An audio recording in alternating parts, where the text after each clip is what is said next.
Good morning student. अपने पिछले video में अपन 5.1 एक्सरसाइज के बारे में कम्प्लीटली जान चुके हैं और साथ ही साथ अभी हम स्टार्टअप करने जा रहे हैं 5.2 एक्सरसाइज के बारे में। 5.2 एक्सरसाइज में जो है हमारा फॉर्मूला जो यूज होगा वो होगा an का। an का मीन्स होता है nवा पद। इस nवें पद के ऊपर हम पूरी प्रश्नावली को सोल्व करेंगे, जिसका सूत्र हमने पढ़ा था a + n-1 गुणा में d। इस फॉर्मूले बेस सभी क्वेश्चन हमें सोल्व करने हैं। इसको आपको समझ में आगे होगा। में 5.1 से पहले हमने फर्स्ट वीडियो में इसी को डिस्कस किया था। तो 5.2 का जो पहला प्रश्न है इसके बारे में हम डिस्कस करने जा रहे हैं। और पहले का भी पहला इसमें दिया गया है कि समांतर श्रेणी 2, 7, 12 का 10वां पद ज्ञात कीजिए। कौन सा पद हमें ज्ञात करना है? 10वां पद। तो हम सबसे पहले क्या निकालेंगे? इसका निकालेंगे प्रथम पद। प्रथम पद a हमें मिल जाएगा जो कि है 2। फिर हम सारवंतर निकालेंगे। सारवंतर d का हम सूत्र बता चुके हैं जो कि होता है a2 - a1। प्रथम पद a हमारा 1 था, तो सारवंतर d निकालना है तो दूसरा पद माइनस पहला पद करेंगे तो हमें मिला 7 - 2 करने पर मिल जाएगा 5। उसके बाद हमसे पूछा गया 10वां पद, तो उससे पहले हम निकालेंगे nवें पद का सूत्र हम जानते हैं। चूँकि nवां पद an बराबर आपका होता है a + n-1 गुणा में d। तो nवें पद में हमसे पूछा है 10वां पद, तो हम n की जगह पर 10 लगा देंगे तो a 10 बराबर हो जाएगा a का मान आपका 2 + 10 - a गुणा में d का मान 5। तो आपको मिला 2 + 9 गुणा में 5। टोटल हल करते हैं तो 2 + 45 और आपको आंसर मिला 47। तो इस तरह से इसका आपका श्रेणी का 10वां पद जो होगा वो कौन होगा? 47 होगा। क्लियर? इससे आगे आपको प्रश्न और दे रखा है। हम पहले प्रश्न का ही दूसरा प्रश्न और सोल्व करते हैं। दूसरे प्रश्न में आपको दिया हुआ है √2, 3 √2, 5 √2 और आपसे इस श्रेणी का पूछा गया है 18वां पद। प्रश्न सेम होगा, कोई डिफरेंस नहीं है। आपको सबसे पहले निकालना है इसका प्रथम पद। तो आपको प्रथम पद a क्या मिलेगा? जो सबसे पहले लिखा होता है वो हमारा प्रथम पद होता है जो कि होगा √2। फिर हम निकालेंगे सारवंतर।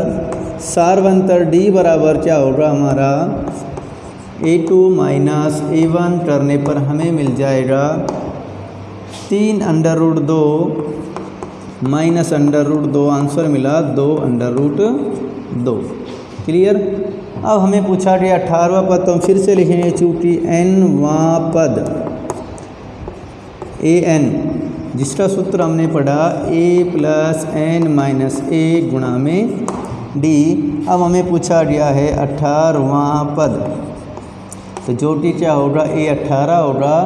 तो a का मान हम लगाएंगे √2 + n का मान लगाएंगे 18 - 1 और d का मान हमने लगाया 2 √2।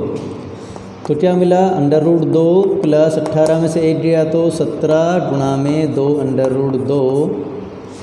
तो ये हुआ √2 + 17 दूनी 34 √2। आपको टोटली मिल जाएगा 35 √2। क्लियर? तो इस तरह से हम श्रेणी दी हो और उससे कोई भी पद हमसे पूछा जाए तो हम आसानी से निकाल सकते हैं। इसमें आपसे अगर 50वां पद पूछा तो आप 50वां पद भी निकाल सकते थे। तो एक तो प्रकार बनता है हमारा इस तरह का nवें पद के सूत्र पर। अब nवें पद पर जो nवें पद के सूत्र के अकॉर्डिंग जो दूसरे तरीके का सवाल जो हमारा बनता है वो कुछ इस तरह का है, जिसमें हमें दूसरे का पहला सवाल हमने लिया जिसमें दिया है 21, 18 और 15। इस तरह से एक श्रेणी दे रखी है और पूछा गया है हमसे कि कौन सा पद -81 है। अब हमें क्या पूछा गया है कि कौन सा पद -81 मीन्स इस श्रेणी में ये पद कहीं ना कहीं पर आएगा जिसका हमें नंबर बताना है कौन सा पद है। तो हम इस सवाल में इसको ये मान लेंगे ये हमारा अंतिम पद है या nवां पद है। तो अगर हम n का मान ज्ञात कर देंगे तो हमें इस पद का नंबर पता लग जाएगा। तो सबसे पहले इस प्रश्न में भी हमने क्या किया, सेम प्रथम पद a निकाला। प्रथम पद a का मान आपको मिला 21। फिर हमने सार्वंतर d निकाला तो d क्या आया, दूसरा पद माइनस पहला पद, जो कि क्या हुआ 18 माइनस 21 आपको मिल गया -3। अब हमें पूछा है -81 कौन सा पद है। तो इस कंडीशन में हम मानेंगे माना -81 nवां पद है।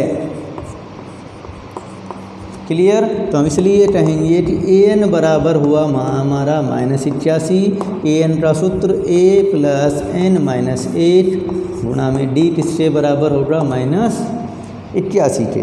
तो a का मान आप निकाल चुके हो 21 प्लस n का मान हमें ज्ञात करना है और d का मान हमें मिला था -3।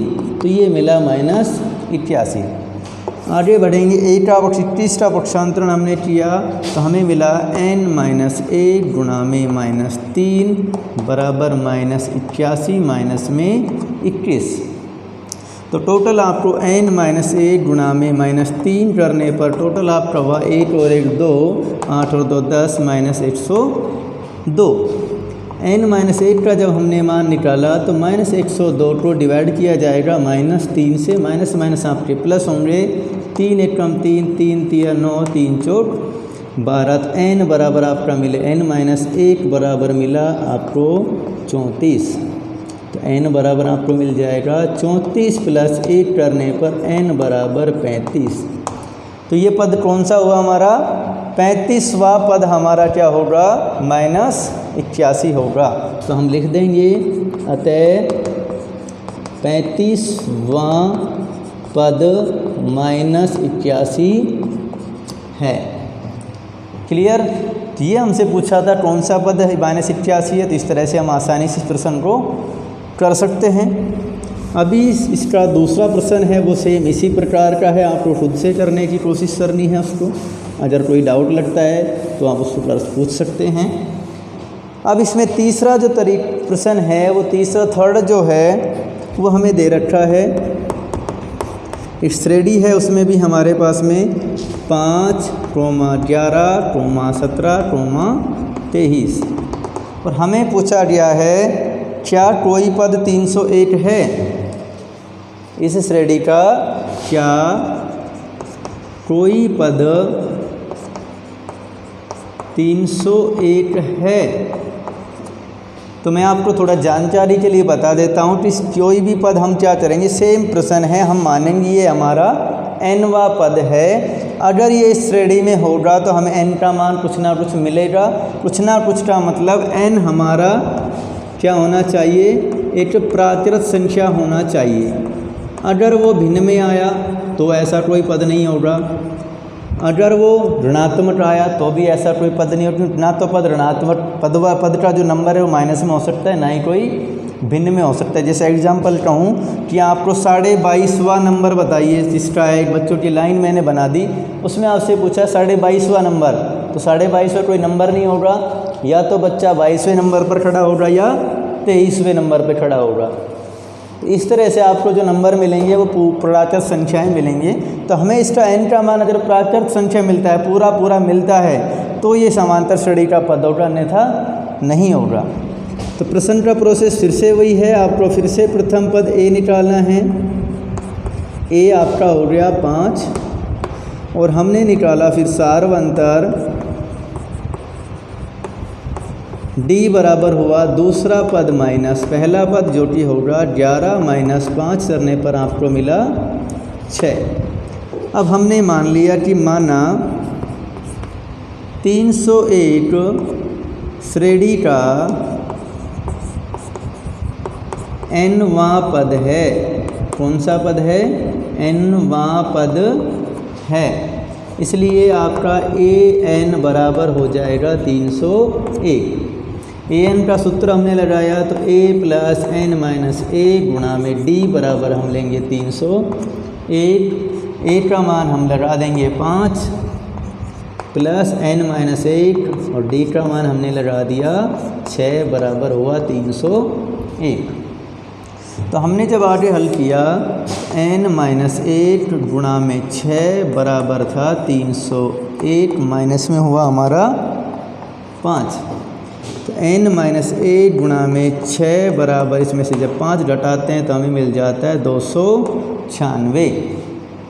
और जब n माइनस 1 का मान निकालते हैं तो 296 में हम डिवाइड करेंगे 6।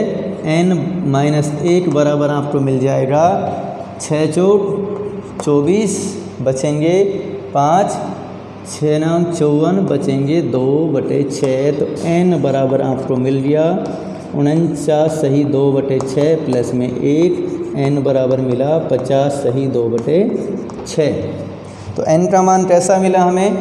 प्राकृत संख्या मिला है तो हम यहाँ पर लिख सकते हैं चूँकि नहीं मिला है चूँकि n प्राकृत संख्या नहीं है इसलिए 301 श्रेणी का कोई पद नहीं है। क्लियर कर पा रहा हूँ मैं आपको? तो इस तरह से आप प्रश्न नंबर 2 का ये प्रश्न है। और आप अगला प्रश्न क्या समांतर श्रेणी का प्रश्न -150 कोई पद है वो भी कर सकते हैं, इसमें भी आपको जवाब मिलेगा -150। तो इस वीडियो में हम इतना ही, इससे आगे आपको जानना है उसके लिए अपन अगली वीडियो में फिर से मिलेंगे। तो नेक्स्ट वीडियो में आगे देखेंगे अपन।